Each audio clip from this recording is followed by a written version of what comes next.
Si no te gusta leer es porque aún no te ha llegado el libro correcto. Hola, yo soy Alal y te invito a que juntos escojemos libros.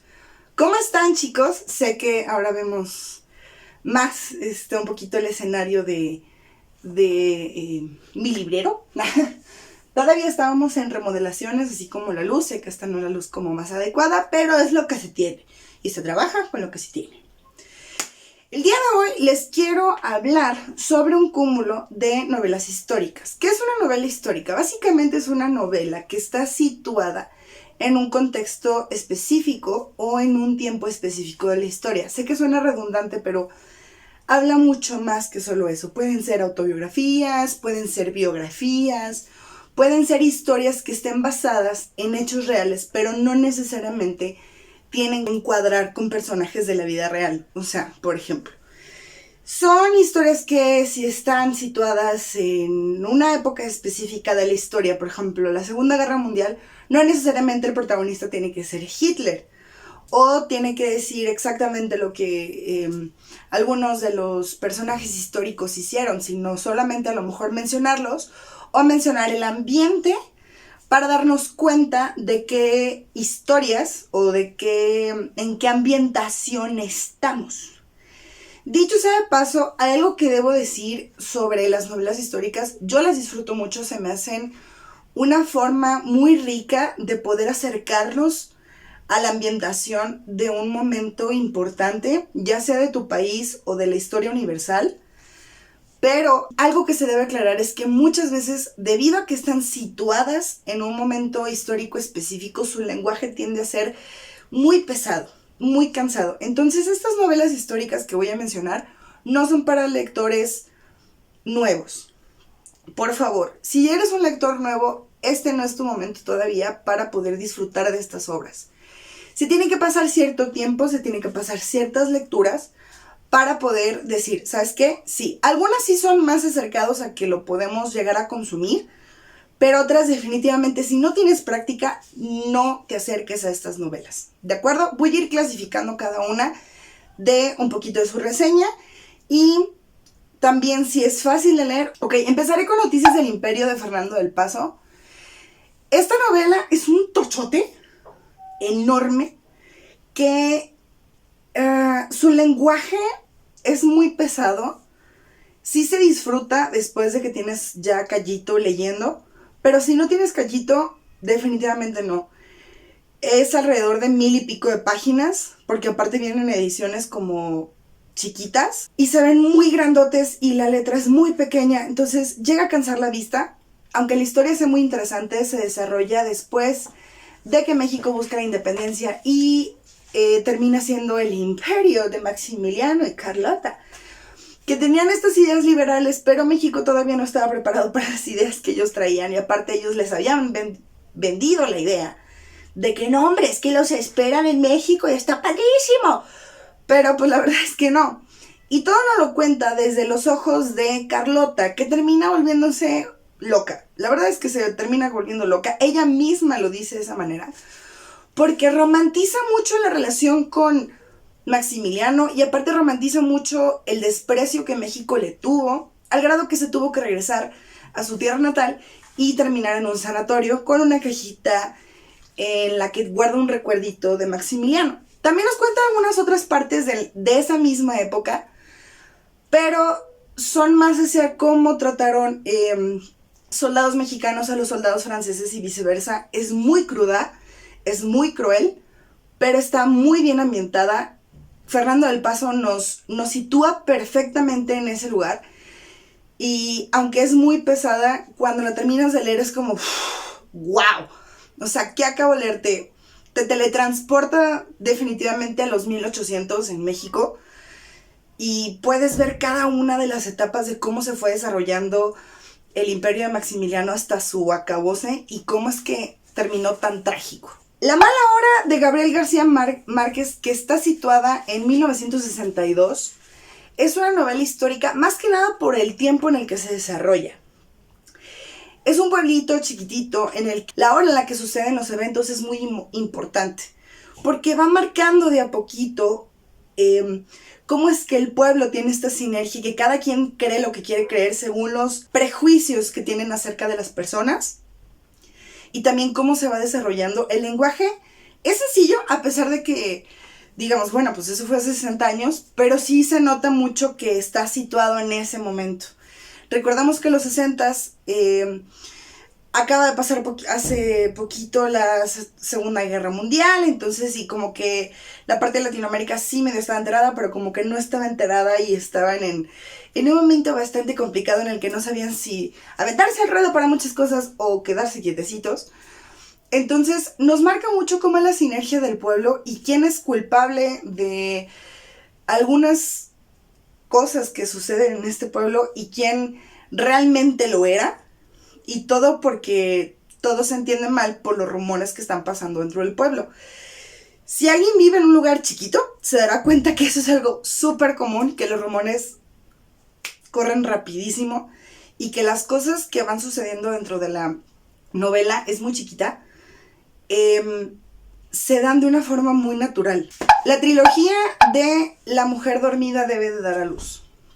De esta trilogía quiero hablar después con muchísimo más detalle, pero en sí son 3 libros.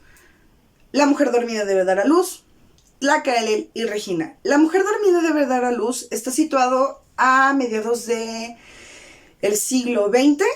Cuenta la historia de un joven que quiere ser historiador, estudia historia, pero se da cuenta al final de la carrera que la forma en la que él estudia historia es muy errada y no entiende cómo es que él creía que teniendo el título universitario pues ya iba a descubrir los grandes secretos del universo y cómo es que podía hacer todo lo que quería hacer. Y al final se da cuenta que necesita estudiar todavía más. En el camino se encuentra con un coronel alemán que efectivamente también era historiador y él dice que él nunca ha dejado de estudiar, que siempre se puede aprender. Y juntos comparten este camino del aprendizaje. El coronel toma las riendas como guía con el chico que dice, pues es que yo soy historiador, tengo el título, pero pues ¿qué onda? ¿No? O sea, ¿qué está pasando? Al punto que dice, ¿sabes qué? Me tengo que ir al Himalaya, porque ahí tengo unos amigos que están pasando por una situación muy compleja y necesito, pues, o sea, hacerles paro, ¿no? Hacerles canchita, porque están en guerra contra China. El Dalai Lama del momento estaba en peligro y el coronel va a socorrerle junto con otra parte de sus amigos ex militares que buscaban tener pues esta paz, esta armonía. Al final el chico, el historiador, se termina quedando en el Himalaya estudiando todo lo que tenía que estudiar y aprendiendo de una forma muy diferente a la que estamos acostumbrados de una manera tradicional. Tlacaelel, por su lado, nos cuenta la historia de Tlacaelel, de Cuauhtémoc, de Citlalmina, de Moctezuma. Esos personajes tan icónicos que tenemos en la historia mexicana nos los sitúa realmente en un contexto de guerra, de conexión espiritual, de estrategia, de arte. Nos muestra realmente cómo pudieron haber sido palpablemente a nuestros ancestros de una manera impresionante, porque no solamente hablan de guerra y de sacrificio y de todos estos tabús que a veces podemos tener en las culturas indígenas, sino realmente te dan una razón del por qué hacían cada una de las cosas, desde los detalles más sencillos hasta los más complejos. Los personajes se sienten tan naturales, se sienten tan palpables, tan perceptibles, que es imposible no llorar cuando alguno de los personajes muere o cuando tiene una pérdida o cuando están a punto de ganar la guerra y definitivamente no la ganan. Tienen muchos paralelismos entre la vida y la muerte. Es muy rica de leer y cierra perfectamente con Regina, que Regina nos regresamos a los 1950 más o menos, pero aquí hay un paralelismo entre lo que está pasando en el Tíbet y en México, sobre una mujer, Regina, que es una Dakini, que es como una especie de diosa en la que puede hacer despertar eras de emocionalidad, de racionalidad, de intuición, y que necesita de verdaderos mexicanos, hombres que puedan despertar energéticamente lo que necesita la Tierra, esta nueva era. Y en este proceso, pues obviamente tiene que tener una preparación. En México y en el Himalaya están pasando paralelismos muy fuertes porque la energía se está moviendo alrededor de esto. Me van a decir, ¿y qué tiene que ver la trilogía de una cosa con la otra? Ok, el primero y el tercero tienen este paralelismo porque están en la misma, situados en el mismo contexto histórico, en la guerra del Tíbet. Pero la diferencia es que Regina estuvo casi toda su vida en el Tíbet y regresa a México, y el chico, el protagonista del primer libro, estuvo toda su vida en México y se va al Tíbet. Este es uno de los primeros paralelismos. El segundo, Regina estuvo siendo preparada por monjes tibetanos para poder desarrollar sus habilidades de Dakini, para poder despertar lo que se menciona en el libro como una nueva era, que es una mezcla entre la racionalidad y la emoción, que es la era de la intuición. Para esto necesita a los 4 pilares o a los 4 mexicanos reales que representan a las 4 culturas indígenas más importantes. Se les dice los 4 mexicanos reales porque son los que tienen una preparación previa sobre cada cultura y demuestran realmente tener esta conexión tan fuerte como la cultura lo necesita, buscando estar situados en Teotihuacán y así poder despertar la era. Esto ocasiona también el evento histórico del 2 de octubre, no se olvida, en el cual pues Regina es partícipe activa y necesita de toda esta revolución para poder despertar esta nueva era, porque si no, la humanidad se va a quedar dormida y en un estado de letargo, como si no fuera consciente de lo que está pasando. Y es muy fuerte esta trilogía porque habla mucho entre la espiritualidad y la parte consciente de la persona, y a veces es muy complicada de poder digerir porque es como, espérate tantito, o sea, me estás diciendo que lo que está pasando ahorita también tiene que ver con lo que pasó hace algunos años y que, o sea, todo tiene una conexión. En sí, yo podría decir que es fácil de leer la trilogía porque tiene un lenguaje muy sencillo, sin embargo, en contenido llega a ser muy pesado. ¿Por qué? Porque no tiene la facilidad de poder digerir todas estas situaciones, están pasando demasiadas cosas al mismo tiempo. Si no pones mucha atención a los detalles, te puedes perder muy fácilmente, entonces eso hace que la lectura no sea tan sencilla a pesar de que tiene un lenguaje muy ligero. El niño de la pijama de rayas, creo que este es uno de los libros más conocidos. Está contextualizado en la Segunda Guerra Mundial. Es este niño de familia nazi que se hace amigo de un niño judío, que este niño judío de hecho está en un campo de concentración y se ponen a jugar. Y bueno, creo que todo el mundo ya sabemos qué es lo que pasa. Si no sabes qué es lo que pasa, no te voy a arruinar el final. Pero básicamente es esta inocencia de 2 niños que no ven realmente lo que traen puesto, lo que está pasando a su alrededor. O sea, sí lo están sufriendo desde sus trincheras cada uno, pero no son enteramente conscientes de que un ser humano quiere acabar con un chorro de seres humanos por la razón que sea. Ellos están viendo el sufrimiento o el aislamiento, o que no pueden ser enteramente felices y que están buscando la manera de poder concretar toda esta situación mediante el juego. Y terminan realmente pues de una manera muy inocente y muy pura. Dispara, yo ya estoy muerto. De este libro ya he hablado antes. Este libro es muy largo, es muy crudo, es muy cruel. Empezamos en Rusia a finales de los 800 con toda la Revolución Rusa, con los bolcheviques y los mencheviques, con la Guardia Roja, con la Ojrana y con la persecución de los judíos a partir de Rusia 1880 más o menos. Y está este debate en el que el judío a dónde pertenece, ¿no? El judío pertenece a todos lados y tiene tierra de nadie. ¿Por qué? Porque básicamente en las sagradas escrituras de los judíos dicen que las tierras medio orientales son suyas, pero ellos dejaron esas tierras hace muchísimo tiempo y hay otras religiones, hay otras personas que ya se situaron ahí. Entonces el hecho que ellos regresen a estas tierras causa mucho conflicto porque es, a ver, o sea, tú no eres de aquí, pero tampoco eres ruso, eres alguien de la tierra de nadie. No tienes realmente un sentido de pertenencia. Es lo que la sociedad les hace creer y les hace menos y les pone trabas y pone muchas situaciones en las que de repente se terminan necesitando musulmanes con judíos, con católicos, o sea, van yendo de poquito en poquito, pero al final pues terminan diciendo, pues es que esta tierra no es de nadie, o sea, no es tuya, no es mía, pero pues yo crecí aquí, yo nací aquí, pues yo aquí me voy a quedar.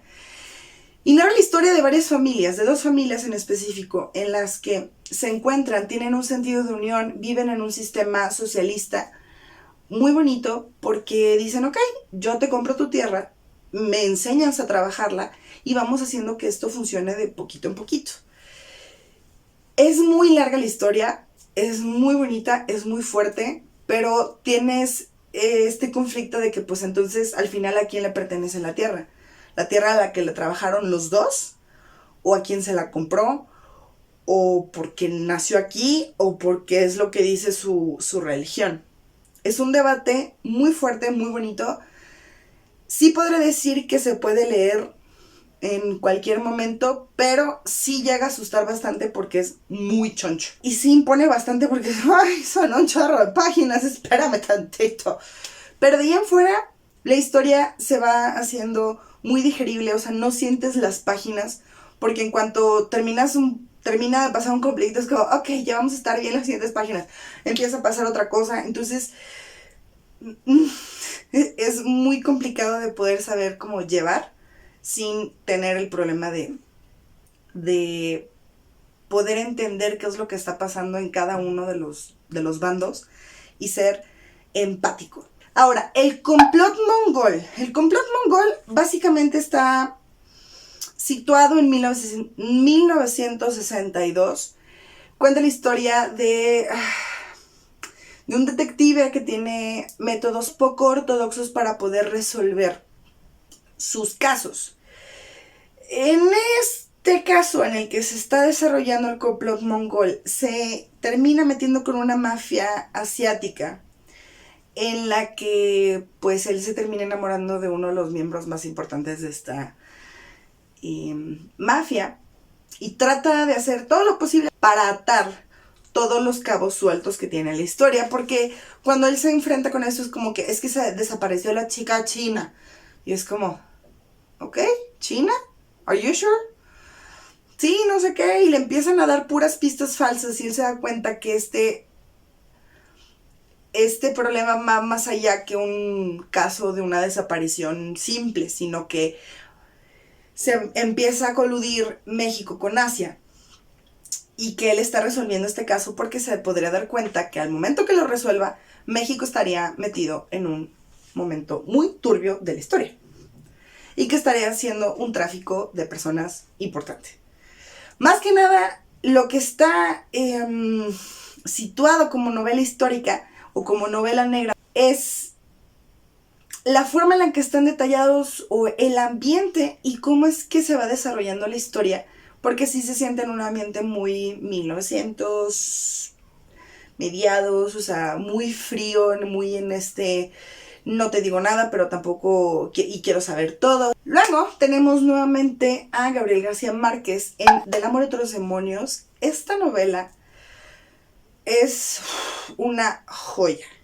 Está situada en el siglo XVII y habla de la historia de María, una niña que fue criada en la sociedad de alta alcurnia por padres españoles, pero fue criada por padres españoles. Realmente la madre nunca intervino en su educación y la que era la sirvienta de esta familia era una mujer africana que realmente fungió como madre. Entonces, aparte de aprender español, la chica aprende una de las lenguas africanas, ella se deja el cabello largo como lo hacía su mamá africana, porque para ella era así. Y ella sabía, pues era bilingüe, entonces cuando ella cumple la edad de 12 años, ella pues le imponen hacer la primera comunión, porque al ser hija de padres españoles en la alta alcurnia del siglo XVII, pues querían que la niña tuviera los sacramentos, y la niña se niega a hacerlo y empieza a hablar en la lengua de la tribu donde viene su nana. En este punto empiezan a decir, es que está invocada por el demonio, y es que no sé qué, y hacen todo un drama cuando la niña realmente pues nomás está hablando en otro idioma y se burla realmente de los demás. En este proceso conoce un sacerdote, el cual se enamora de ella. Este sacerdote tiene 33 años, es una historia pedófila muy, muy fuerte, porque la niña juega mucho en este papel de enamorarlo, porque realmente ese parece el papel de la chica, o sea, busca la manera de atraer su atención y de ser lo más seductora de alguna forma, y después le golpea o le escupe o simplemente se aleja de él o lo muerde, porque ella no quiere hacer lo que le están pidiendo, o sea, le están obligando a hacer algo que ella no es. Técnicamente ella se enamora del padre al final, pero pues obviamente no es que sea amor, simplemente fue la primera persona que no fuera de la tribu africana que le demostró amor. Entonces fue híjole, o sea, también puede haber alguien más allá de. Esa sería la justificación que yo le podría dar, pero sí hay algunas frases que como que son muy incómodas. Hay muchos elementos en la historia que necesitan ser leídos porque, por Dios, es demasiada información para procesar en un solo momento. Y si podemos hablar de madres crueles, uno es la madre biológica de la hija y dos es de las monjas que están en esa novela. Son brutalmente sádicas, y no solo con la niña, sino también con el sacerdote, por las mismas creencias que se tenían en el siglo XVII. Entonces esto hace que pueda ser muy complejo lo que están viviendo. Yo diría que Del amor y otros demonios es un libro fácil de leer si tienes la apertura de poder entender que estamos hablando del siglo XVII y que muchas de las cosas que están pasando ahí están demasiado situadas en ese momento. O sea, no la podríamos trasladar al siglo XXI porque definitivamente sería muy peligroso en todos los aspectos. Y no dudo que existan organizaciones que hagan todo lo que pasa en el libro, pero en el contexto en el que están es muy diferente. Necesitaríamos tener la apertura de poder entender qué es lo que está pasando y de ahí decir, va. Entonces, si no tienes callito, no lo leas. Si ya tienes callito, léelo. De preferencia después de los 17 años, si te es posible. Por último, pero no menos importante, está el libro de Las batallas en el desierto. Las batallas en el desierto es un libro chiquito, creo que tiene alrededor de 70 páginas, y cuenta la historia de un niño que se enamora de su maestra y que en el proceso se da cuenta que este amor le está haciendo mucho daño, pero él no está dispuesto a desenamorarse de ella. Mariana, que es la persona de la que se enamoró, tiene este juego seductor con el niño, pero no es porque realmente lo esté seduciendo a él, sino porque ella es una mujer muy sensual, ella se sabe muy sensual y su manera de actuar es así. Entonces está este conflicto en el que, por un lado, es como por los años en los que está ambientado esta mujer, se le tacha de mil cosas, cuando realmente esta mujer pues nomás está viviendo su vida y está haciendo con ella lo que le da su gana. Pero en el contexto histórico en el que está metido, pues es blasfemia, es muy feo, es bla, bla, bla, bla, bla, bla, bla. Entonces, realmente si lo leemos ahorita, es así como que, o sea, ¿cómo es posible que exista gente así?